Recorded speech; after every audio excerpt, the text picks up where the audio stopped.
Dialed In Angling podcast presented by OnX Fish, Fish USA, Ski-Doo, Runnings, Minnesota DNR Ice Safety, Strike Master, 13 Fishing, L&M Fleet Supply, and DeWalt. Well, welcome back to this week's podcast. We are currently sitting on the ice. I'm joined by my son, Robbie Roach. He's helping me do a little guiding today, end of semester school, so he gets out, get out of school a little bit early today and give his dad a hand guiding. You know, he's taking advantage of getting out fishing, but in reality, it's 17 below right now.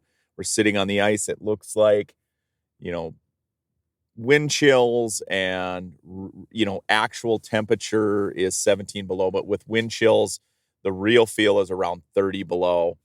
Good thing our customers are in the Yeti. We're outside. We're not hole hopping, but we are using the forward-facing sonar to look for schools of perch, schools of crappies. We're on a small lake in northern Minnesota. Our customers are geeked up to fish. They came from Chicago, and you know what? Thank the Lord we have a Yeti out here because it would be pretty uncomfortable to be moving portables around. You know, yes, if you're in an otter, it's great when you're in there, but getting set up is always a battle. So we've got them going in the Yeti right now. We're chasing down some perch, but we're going to take up a minute to record this podcast. We jumped in my truck to beat the cold. We've been bouncing around, and I told Robbie, I said, let's thaw out a little bit here.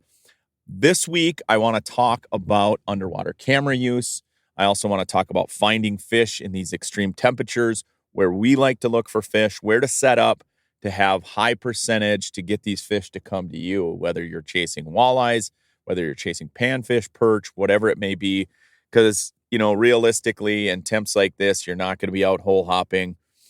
You might be out just to get your stuff set up, whether it's your portable and your otter, your wheelhouse, anything like that, but you're not going to be moving around very much, and you're not very nimble when it's this cold out. So as a guide, you know, like I said, like our scenario is today and tomorrow, we have customers coming in from out of town, and regardless of the weather, they want to go fishing. And so we've got to put them on fish. So I thought, what better way to talk about it on a podcast than actually doing it while we're out here? Let's start with underwater camera use, because if you watch Dialed In Angling, I love using underwater cameras. I know on this podcast, I've talked about it as well. I almost always carry like a Markham Pursuit with me, a small little portable camera. I've always got it in my gear. That way I can record some underwater footage if I need to. Or if I have questions, like if I'm in a weed bed, I want to see what the weeds look like, not just what type of weeds they are, but also how green they are. I want to make sure that they're not dead standing vegetation. Other times with forward-facing sonar as well, I might see fish and I'm not sure what they are, so it really helps with species identification. And then today, like we're doing today, or what we've been noticing on Mille Lacs Lake the last few weeks, on these days where the fish get really, really negative, it's nice to have an underwater camera. That way you can deploy that camera and you can actually watch the fish strike, because there's so many times where those perch are finicky, and you need that camera to see exactly every single movement of the fish, whether it's the reactions to the bait, how they react to certain baits. It could be they come in slow, you hit the silt, you get them to strike that way. Just the subtleties of fishing. When the fish get really negative, an underwater camera is worth its weight in gold. And even though, you know, and I've said it on this podcast, that forward-facing sonar captures all the headlines, you still really need that underwater camera, and I highly recommend you travel with one, whether you have it in your vehicle, in your snowmobile, whatever, in your pack. It's nice to have that portable underwater camera. I think Robbie would agree. Robbie's been going out to his fish house using an underwater camera.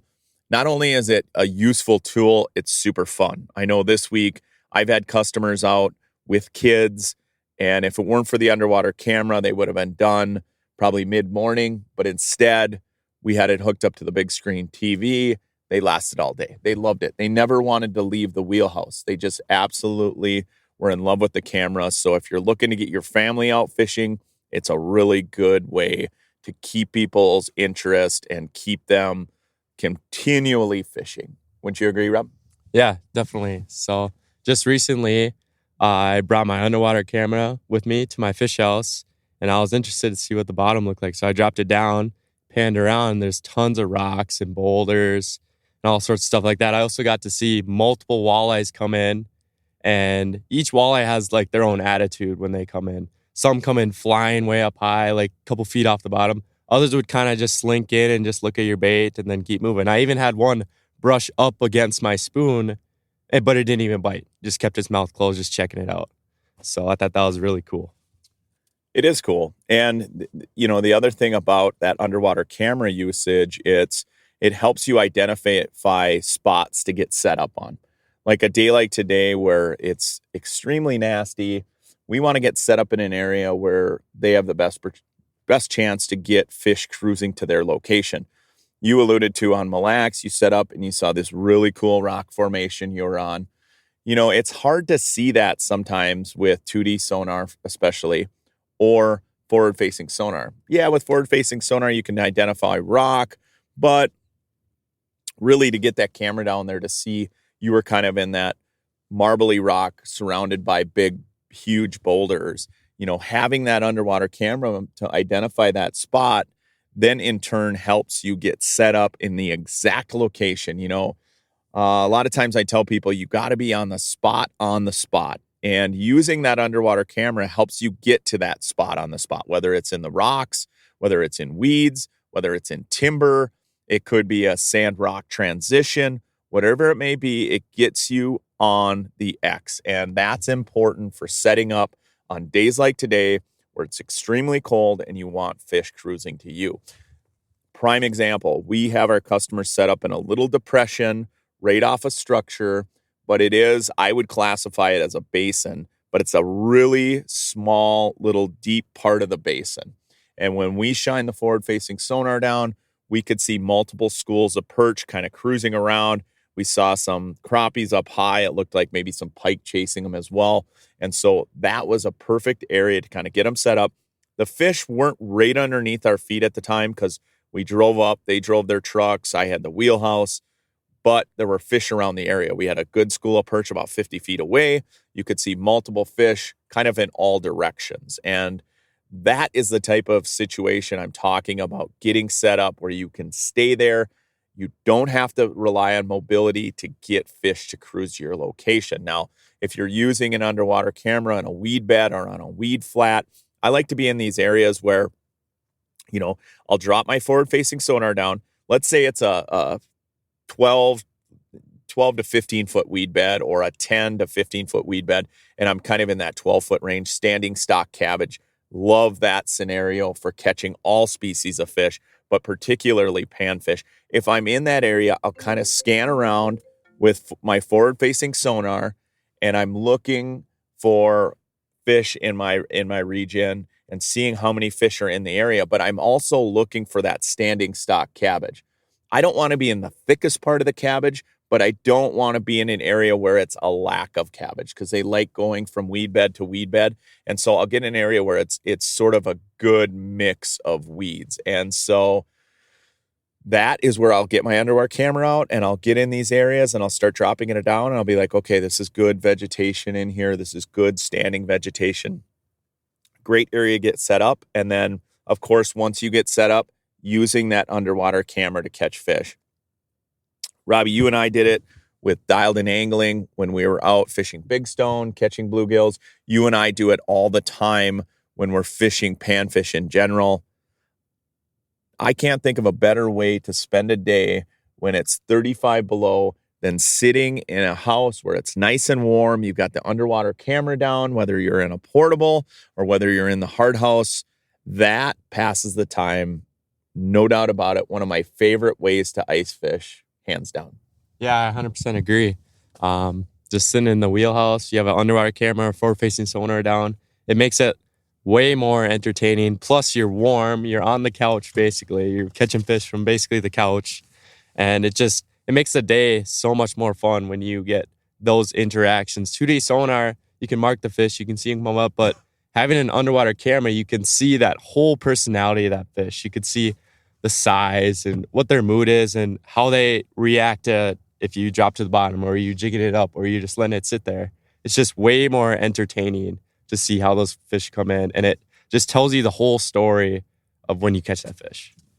That and you catch way more. There's times where if I didn't put the underwater camera down for myself personally, or even for customers in general, if I didn't have the camera down in certain scenarios, they would have caught a third of the fish hands down. We see it all the time perch fishing on Mille Lacs. When those perch get really, really finicky and you've got to downsize to tungsten, it is so apparent that, customers in general would not catch as many perch if it weren't for that underwater camera. And so on those days like today, where it's extremely cold and nasty and the fish are sort of in that funky mood, to get those cameras down are absolutely key. Another thing that I use my underwater camera for that I would say it's absolutely valuable is when you get into these scenarios like we just filmed, which is going to be on Hit Dialed and Angling this weekend. It'll be on YouTube next week. Nick Sakala and I went up to a spot. Our buddy Jake has a cabin in Manitoba, and we went up to a spot where it's just loaded with perch. Okay, absolutely loaded. Like you put the forward-facing sonar down to pick out your spot, and you can't tell the forest from the trees. There is perch absolutely everywhere in the water column. They're high in the water column. They're on the bottom. They're everywhere. They're all sizes, right? You have little tiny dink perch to middle-sized perch to jumbo perch, where an underwater camera is, again, worth its weight in gold is when you get in those scenarios like that, where it's just like thousands of perch everywhere, and you're trying to keep it away from the small ones to get to the big ones. That is one of my favorite ways to utilize an underwater camera. Do it on Winnebagosh all the time. I do it on Leech Lake. We just filmed up in Manitoba. Cool scenario. We snowmobiled back into this really cool spot and kind of an untapped lake, and I've always heard about the perch up in Manitoba. I've never got to experience it myself. So we planned this trip, went up there, knew nothing about the lake. Nick knew nothing about the lake. And really even Jake had heard about it, but we didn't know a ton about the lake. But we knew it was clear enough, and we knew it was loaded with all sizes perch. So the first thing that I packed for that trip were multiple underwater cameras, because I knew that was going to be a useful tool to help us get some of those jumbos and keep some of those smaller ones at bay. And then at that point, you can decide what type of presentation to use. I'll tease out a little bit more of the episode. We ended up using really large rattle baits. You'll see in the segment that we're using we are using number 5 rip and wraps. So it's something you'd associate with walleyes, because there were so many small ones. If you had put a tungsten on or some small spoon, it would have been hard to even keep your line down there. There was that many perch. So by upsizing to a very large bait, we knew that we were limiting it to the biggest perch we could in the system. And then also it serves as a call bait. It's a real loud rattle chamber in those number 5s, and we were in really shallow water. So, if you've ever fished Lake Winnipeg, if you've ever fished a rattle bait, if you've ever gone to Green Bay, really fun to fish with a rattle bait. I love it. I love it for walleyes. I love it in stained water. But in this, it was like you could feel that vibration underneath your feet. Nick and I were in Otter Portable, and it was just constant noise, brr, brr, and we were drawing these perch in, and they were coming to our location because of all that noise. But then, those big perch would fly in aggressively and hit those baits. So in that scenario like that, where you've got perch absolutely everywhere, you can keep the small ones at bay. Same can be said about small bluegills. You get into areas of weed beds, weed flats, shallow bays where it's absolutely chocked full of small bluegills.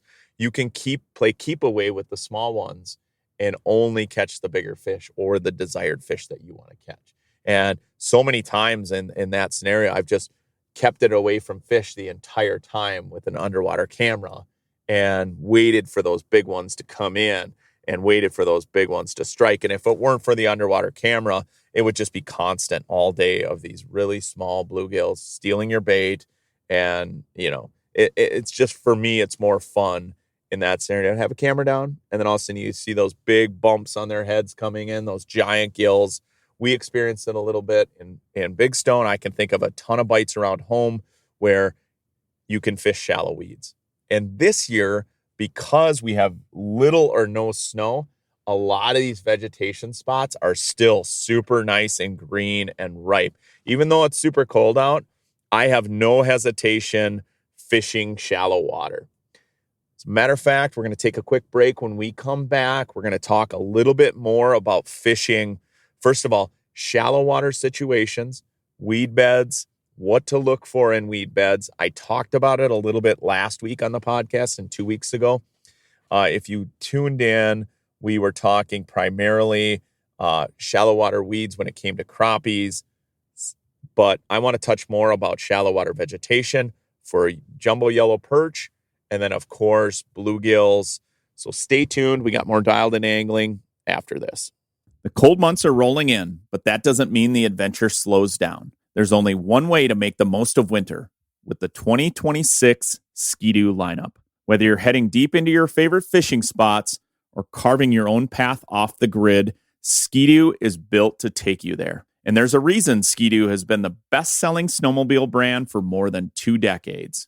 Proven, reliable, world-class performance. Winter moves fast. If you want it, get it. It's that time of year again, anglers. Winter is here, and L&M Fleet Supply is ready to make this your best season ever. Head into your favorite L&M Fleet Supply location across northern Minnesota, northern Wisconsin, or Michigan's UP, and browse the extensive collection of DeWalt tools and accessories, all guaranteed tough. Cut through the thickest ice with DeWalt's 20-volt drill. Brighten your setup with the assortment of 20-volt portable LED lights. And stay entertained with the DeWalt Bluetooth 20-volt speaker. It's weather-resistant, rugged, and ready for any adventure. Check out DeWalt's guaranteed tough deals and more at L&M Fleet Supply. Together, they're the perfect match for all your ice fishing needs. Hey, Dialed In Angling fans. If you're looking for the greatest selection of ice fishing gear online, you're going to want to check out fishusa.com. They're America's tackle shop. They've got all the premier fishing brands under one roof. Check them out at fishusa.com. Welcome back to this frigid podcast once again. Now it's 18 below. The temps continue to drop throughout the day here. This is some frigid Arctic air. January, it's the end of January, so it's to be expected. As we get into February, we'll probably have more temps just like this. I, tend to think like on days like this, you have to be hunkered down if you're going to enjoy it. A lot of the good news or the silver lining about days like today, not a lot of people out fishing. As the weekend's coming, if you get temps like this, people are doing other things. They're going to the Minneapolis Boat Show. They might be watching Dialed In Angling on Saturday mornings and saying, we're going to wait till the next weekend to go. I don't mind being out here, especially in the Hard House. We've got some customers in a Yeti. They came from Chicago, so they're roaring to fish regardless of weather. They're excited.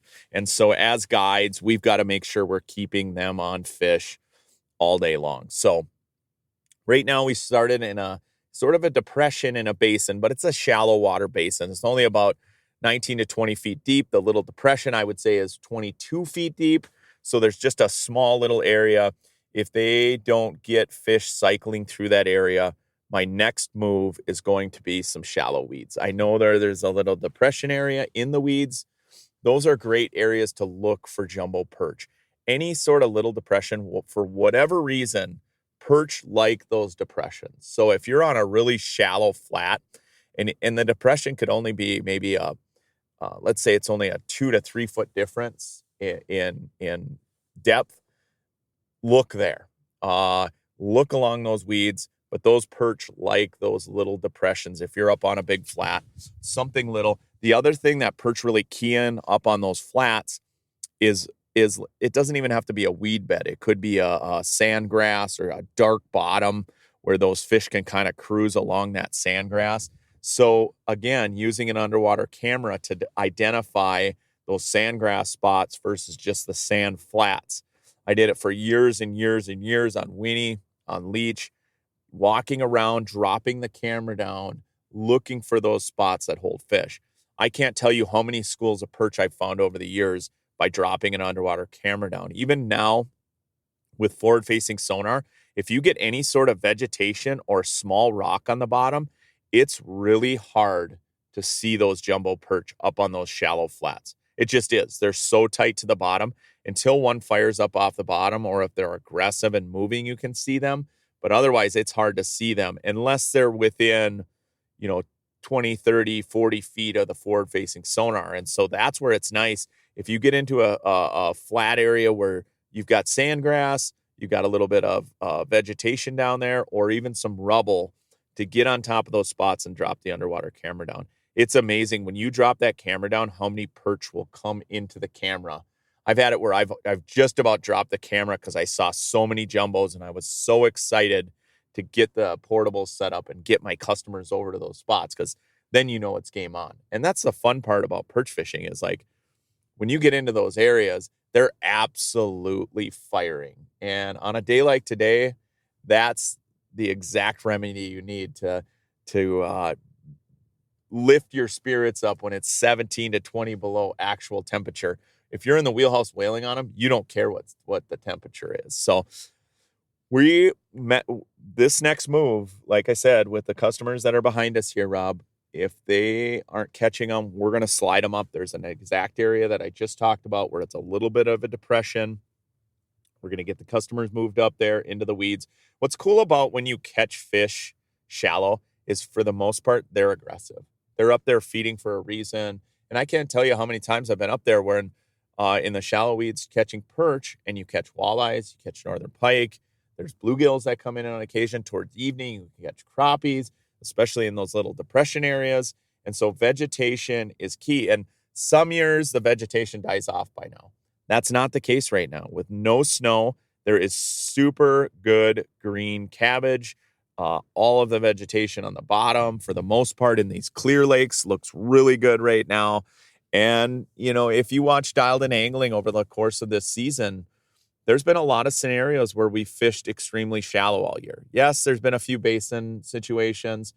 There's been some deep water walleyes like on Mille Lacs, but for the most part, if you look at episode to episode, we're fishing pretty shallow. And that's been the theme this year. Even in this really cold weather, don't be afraid to try shallow. I think a lot of people think once you hit mid to late January into February, basins are the only place you can fish. The only place you're going to find aggressive biting fish. That's not the case. You can get on a day like today and get up extremely shallow. The sun's starting to peek out even though it's really cold. Those fish will slide up shallow. I've had perch where you've had, let's say it's been cloudy for 2 or 3 days in a row. You get a high sun, high pressure day like this, and they come flying up into the shallows. And they'll be up feeding aggressive during the day, way up shallow. I've caught perch in 3 and 4 feet of water on days like this. As long as there's a little bit of sunshine, there's food up there. Perch are aggressive. They're notorious roamers. They're notorious feeders. They got a wide variety in their diet. In these basins, they're feeding on invertebrates, bloodworms, bugs, anything like that, maybe even some small bait fish. As soon as they get up on those flats, they're cannibals. They're eating small perch. They're eating darter minnows. They're eating crustaceans. I always put it this way. For perch fishing, if you catch a perch or you're out perch fishing a particular lake, let's say you go on a fishing trip to Lake Winnebagosh or Green Bay or Leech or Cass or wherever you're, Lake of the Woods, wherever you're going, and you catch a jumbo perch, if you cut that perch open and you see what's in their stomach, you're going to find out exactly where they're at in the system. If they're feeding on small crayfish, if they're feeding on young of the year perch, I would put money on they're in these shallow water flats. They're up on these flats feeding. Now, if you cut their stomachs open or you can see in their mouth, sometimes the perch will regurgitate what they have in their stomach when you catch them. And if they're full of bugs, if they're full of bloodworms, get out to the basin. That's kind of how I judge, where I need to set up and what to look for. And then if you find an area where these perch are roaming in shallow water, seek out more spots on the map for perch in those areas. So if it's a little depression in a weed bed, look for more depressions in a weed bed. If it's a standing stock cabbage bed and the fish are cruising it and the perch are up in the cabbage, go look for more cabbage on that lake. Take the underwater camera out, use your forward-facing sonar, go find more weed flats. There's going to be more perch in those areas. If you get out to the basin and you're catching jumbo perch and they're out in the basin, look for more basins. And it doesn't have to be these deep wintering basins like you find crappies. Again, it could be just this little depression basin, maybe 15 to 20 feet deep, surrounded by a flat. Perch love to go down in there certain days, whether it's overcast or if they're just feeding on the right bait, you get the right bug hatches or the bloodworms are coming up at the right time, they could be utilizing those areas. And so you need to look for more of those little depressions. And I tend to steer towards these small depressions on days like this where I can't move around. I will leave the bigger basins for days where I can do a little bit of ice trolling, hole hopping. But on days like this, man, I am handcuffed. And so I want to keep into a small basin where I know we can drop in there, spend an hour or two. If we're not catching them, we pick up and move to the next one or move to the shallows like we're going to do in a bit here. Let's talk a little bit more about, and we'll get away from the perch talk. I'm on the perch hunt right now because I'm out here in the elements doing it. But I want to talk a little bit about bluegill fishing and pan fishing in general. Let's talk crappies as well, because realistically, when you get into late January like this, even early February or mid-February, the walleye fishing on a lot of these smaller lakes like this is really, really narrow. I mean, you might have a bite window in the morning or evening for about a half hour, 45 minutes where you'll get one or two fish to cruise through, and that's it. And even on bigger lakes like Mille Lacs, Winnie, Leech, Lake of the Woods, you might still have a little bit of a day bite, especially if you get the right conditions, or even when it's cold like this, if you get a couple days of steady weather, they'll feed again, right? So you can get some sort of day bite going. However, on these smaller lakes, it's really challenging to get any sort of day bite going for walleyes. So with a group like we have today, we're going to fish walleyes peak feeding periods, or, maybe even today on this particular body water, we might not fish walleyes at all. And we're just going to focus our efforts on panfish. And that's okay. As a guide, as I get into this time of year, if I'm not on a Mille Lacs or a Winnie or a Lake of the Woods or whatever, I'm focusing my effort on my best chance to catch fish. And that's panfish this time of year. And so, other than perch, my other target species would be bluegills and crappies. Probably crappie second and then bluegills third, because bluegills can be somewhat finicky, especially on these big cold front days like this. They can come in and just decide they're not going to bite, or they're going to be cuffed to some peak feeding windows as well. Crappies and perch are generally feeding a lot more during the daytime, and you're more amped to catch them, throughout the daytime hours in a lot of different lakes. And so, I'm going to try to target the species that are the most aggressive, the most prolific in a system, and go after it from that approach. And then, target bluegills, walleyes during those peak feeding periods, sort of in that time frame of morning, evening, sometimes overnight. And sometimes your overnights in these small little depressions can be absolutely phenomenal for whatever reason, for all species. I've had it where, these little depressions, they may not have any walleyes or any predator fish on them during the day, but at night, let me tell you, they get absolutely loaded up with walleyes, with pike.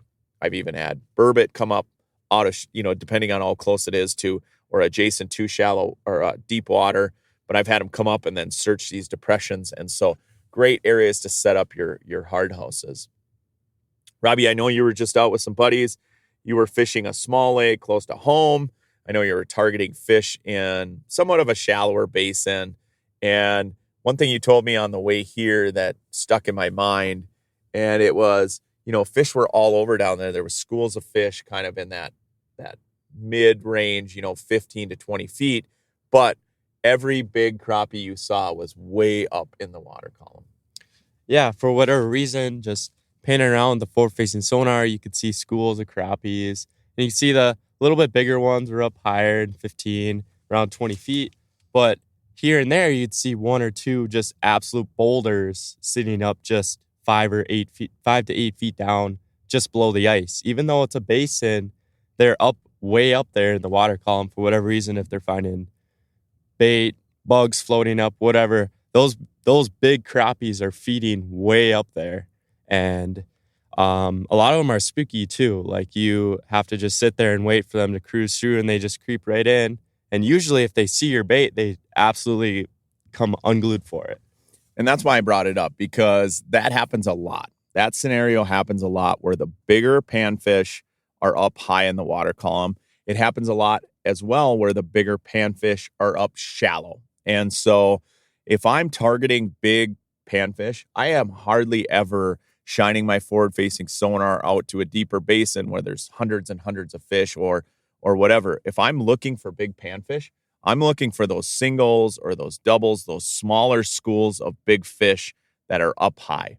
And if I'm seeing lots of that, that is a great time to get set up like we have our customers in the Yeti or in the Otter flip over, and just wait for those fish to come to you. And if you get into an area where you're seeing a lot of fish up high, especially those big marks like that, that's a really good sign. And that's a sign that you can set up in those areas. You might spook them during your setup or as you pulled up there, but those fish will trickle back into you. And I love it, man. I love fishing shallow.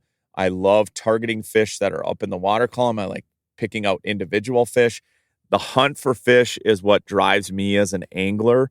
And so on a day like today, even though it's nasty out, the challenge is to get my customers on fish into locations where they're going to have a high percentage of these fish coming to them without us hole hopping. That's the challenge. That's the goal today. And we're going to set out and do it. Let's take a quick pause here. I actually have to go check on my customers. We're going to see how they're doing in the wheelhouse right now.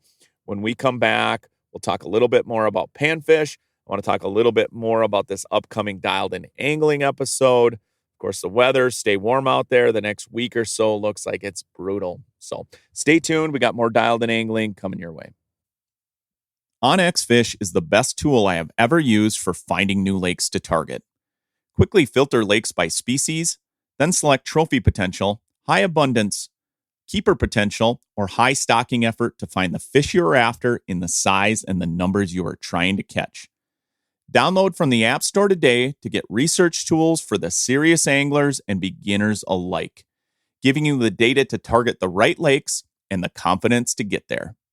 Use tools like recent imagery, fishing hotspot data, or the best-in-class weather features that call out current wind, weather, barometer, moon phase, majors and minors, along with precip and more. OnX Fish is a phenomenal tool both on and off the water for discovering new fishing opportunities, many of which you'd never known existed. Download OnX Fish Midwest today, the app that is changing the game on ice and open water. Runnings Home, Farm, and Outdoor stores are celebrating 78 years, serving 90 local communities across the Upper Midwest, the Northeast, and America's Heartland. Runnings has everything you and your family need for your home, on the farm, and in the outdoors.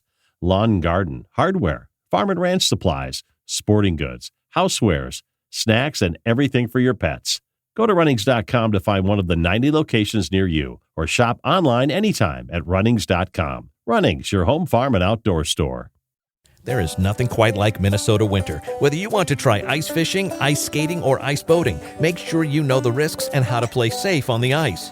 Measure ice thickness frequently and never go out alone. Always wear a life jacket or float coat and have ice picks readily accessible in case you fall through.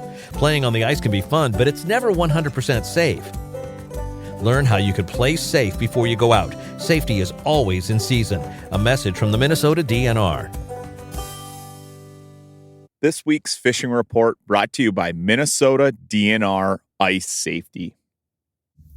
Hi, Josh Bolivon here with Trappers Landing Lodge on beautiful Leech Lake.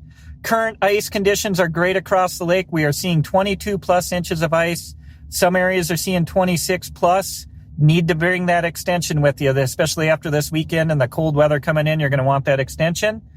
For going off-road, or if you're traveling off your resorts, make sure you're looking ahead for the ice heaves that may be out there. That's the only thing impeding travel all over the lake, are just going to be those ice heaves and cracks to look out for.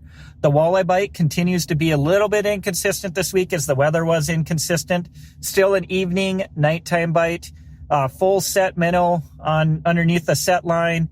Is going to be your best ticket right now for the walleyes, and looking a little bit deeper, that 18 plus feet of water right now. If you can find rocks in that range, any transition zones or slopes, fish on the base of those, and you'll find walleyes. And then the perch bite continues to be consistent and pretty good around the lake. 10 to 15 feet of water, find the weeds, you'll find the fish. Otherwise, the big sand flats and sand gravel flats on our end of the lake are doing pretty well for the perch. Full minnow with them, or your favorite jigging spoon tipped with some Eurolarvaes and waxies, are working well for them. The crappies and bluegill bite has been strong up in the shallow bays around the area. Find the edges of the weeds. You'll find some good numbers of crappies and bluegills. And then the small lakes, they're starting to move out to the basins. So it's going to be it's got some cold weather coming in, got the ice. It's going to be great to travel around the lake. So make sure you get up to Leech Lake, because you can travel and get to many untouched spots right now. So from all of us here on beautiful Leech Lake, we hope to see you guys out on the ice. Hey, this is Marcus Quam with Real Therapy Guide Service, coming with a fishing report. The fishing report this week has been pretty good. It's been kind of day to day with the weather. But when we got 6 to 9 snow bears out a day, somebody's catching fish. It definitely seems like you need to be where they're at during their feeding windows, or prime time, or the major, or whatever. If you kind of miss that, then you're looking at statues on your forward-facing sonar units. Fish have been skittish. Some days they're hard to get on, but overall, I'd say it's been pretty good despite what we've had for weather changes and different things. Looks like we got some huge, massive cold fronts coming in now. So I'm assuming they're going to get a little stale, but you never know. You can't catch them on the couch. Hey, this is Ty Sennett up in the Hayward area. Just giving you a quick report here. We had great weather early in the week last week, and the fish are biting really good. We were getting them moving through the river channels and some of the big basins out here on the Chippewa Float and some of the surrounding lakes. And then we had that cold front come through late in the week last week. Over the weekend, things dipped quite a bit, and the fish really related to that bad weather coming in a negative way. We did get a lot of fish early on. Honestly, gold was our best color for crappie and bluegill too. We were getting a lot of fish on the VMC, that larvae jig in the gold pattern. Honestly, one guy was catching a whole bunch on a plain larvae jig, no bait, which is, I don't know why he was doing that, but he was catching fish, so he kept at it, and it worked. But for the most part, our bluegill came on some wild colors, but we did get some on that gold also. But a lot of those crappie came on that gold, which sometimes you just run into weird patterns like that. Next week, it might be chartreuse, might be pink, might be a combo. So depth-wise, we were getting most of them out in like 18 to 24 foot of water. We did get some up a little bit shallower, but for the most part, a lot of our fish were out a little bit deeper, and that's what normally happens as you get partway through the winter. They move from the shallows to a little bit deeper water where there's more oxygen. So we got some cold weather coming up this weekend, and then it's going to gradually warm up next week, and hopefully those fish start snapping again. I'm guessing it's going to be a little bit tougher bite over the weekend and then gradually get better. Good luck out there. Lake of the Woods fishing report for the week of January 22nd. Ice conditions are solid across most of the lake. There is a couple big cracks about 14 to 16 miles out from the south shore. All the resorts are plowing. Most of the resorts are that 10 to 14 miles out. The fishing has been steady, but not crazy. We're seeing a mixed bag of walleyes, perch, northern pike, tullabies, a few sturgeon, and a lot of little saugers.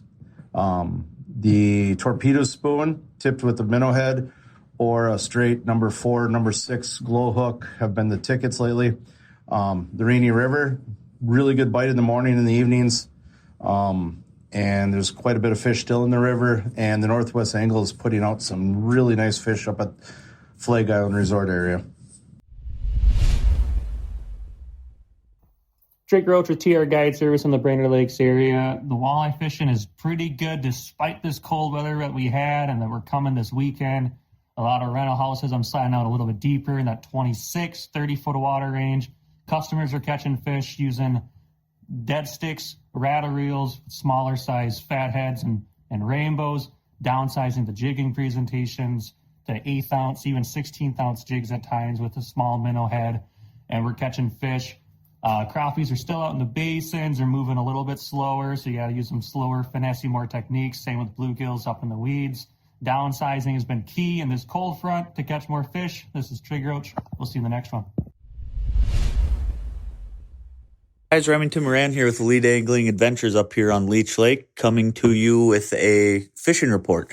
Name of the game this week has been kind of focused all around perch. The perch bite has been phenomenal.